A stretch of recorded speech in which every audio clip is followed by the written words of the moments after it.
जय माँ ललिता। पिछला वीडियो मैंने बनाया था, उसमें जो 11 से 15 तक के श्लोकों का जो अर्थ दिया था, वो मुझे लगता है माँ ही नहीं चाहती थी वो अपलोड हो, तो उसमें वॉइस ही नहीं गई मेरी, तो ये वीडियो मुझे दोबारा बनाना पड़ रहा है। तो आइए शुरू करते हैं। यहाँ पर श्लोक नंबर 11 से पहले मैं इसको उच्चारण कर देता हूँ। इसका उच्चारण है, निज संलाप माधुर्य विनिर्भरसित कच्छति। निज संलाप माधुर्य विनिर्भरसित कच्छति। निज संलाप मतलब होता है जैसे हमारी जो निजी वार्तालाप है, जैसे हम आपस में बातचीत करते हैं, या यूं कह लीजिए वाणी है हमारी, तो माँ की जो वाणी है, आवाज है, वो इतनी मधुर है जैसे माँ सरस्वती की एक वीणा है जिसका नाम कच्छपी है। तो माँ की जो वाणी है वो इतनी मधुर है कि माँ सरस्वती की वीणा कच्छपी नाम की, उससे भी मधुर आवाज माँ की, इतना मधुर उनका वाणी है। दूसरी लाइन देखें, मंद स्मित प्रभापूर मज्जत कामेश मानस। मंद स्मित प्रभापूर मज्जत कामेश मानस। मंद स्मित मतलब होता है मंद मुस्कान, जेंटल स्माइल। माँ की मुस्कान इतनी मतलब अच्छी है। प्रभापूर, प्रभापूर मतलब होता है ग्लो, रेडियंस, चमक।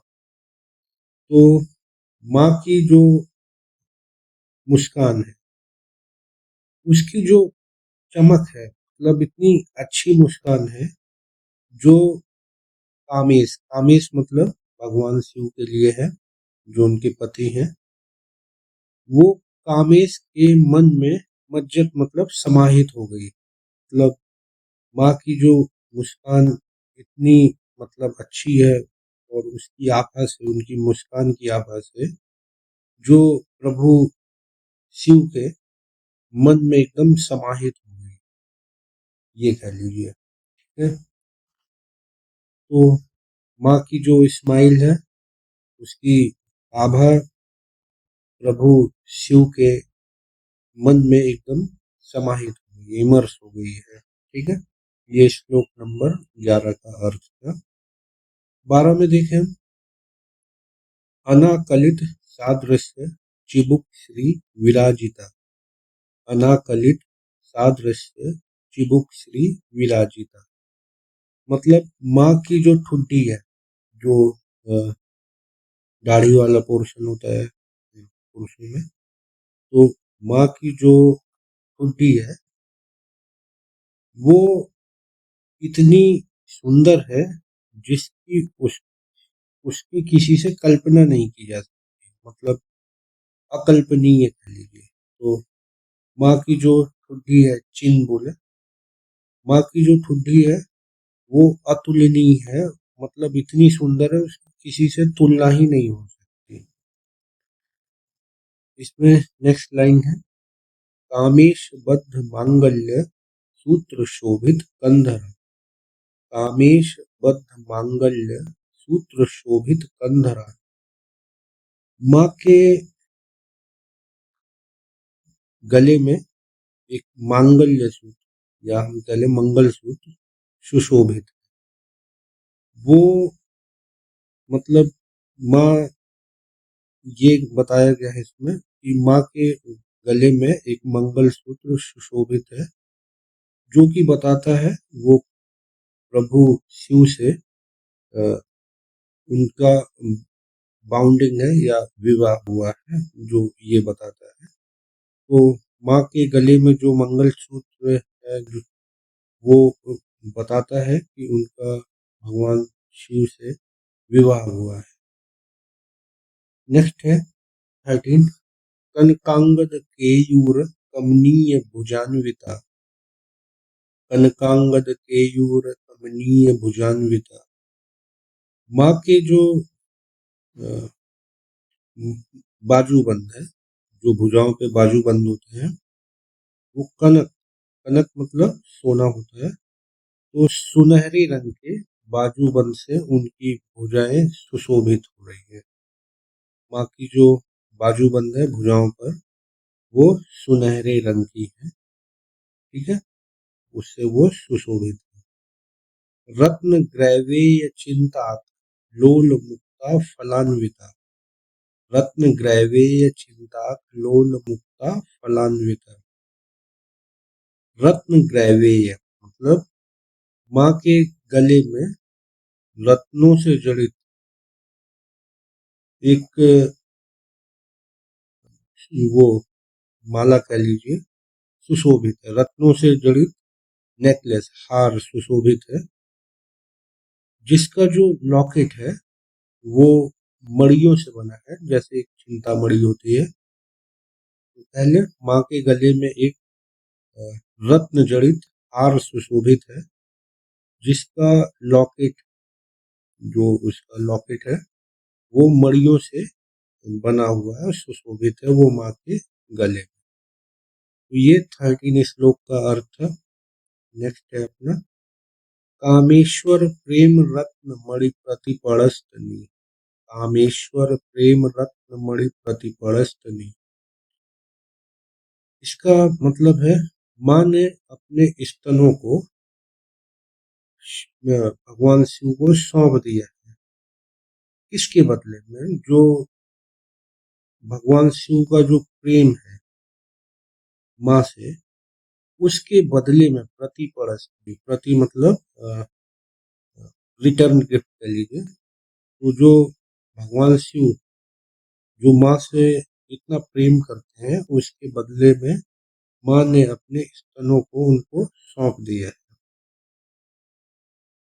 नेक्स्ट लाइन इसकी नाभ्याल वाल रोमाले लता फल कुछ द्वयी।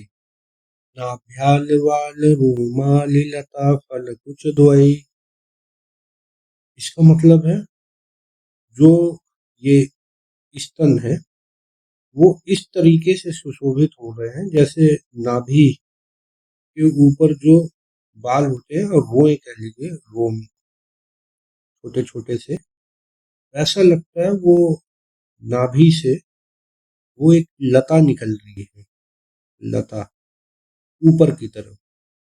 और ऊपर की तरफ आकर जो स्तन है वो ऐसे प्रतीत होते हैं जैसे वो लताओं पर लगे हुए फल हैं। और वो लता कहाँ से प्रारंभ हो रही है? नाभि से। तो मतलब माँ के जो स्तन है वो इस तरह से प्रतीत होते हैं जैसे वो लताओं पर फल लगे हुए हैं, जो कि नाभि से प्रारंभ। अब आखिरी श्लोक है यह आज का लक्ष्य रोम लता धारता समुन्नेय मध्यमा। लक्ष्य रोम लता धारता समुन्नेय मध्यमा।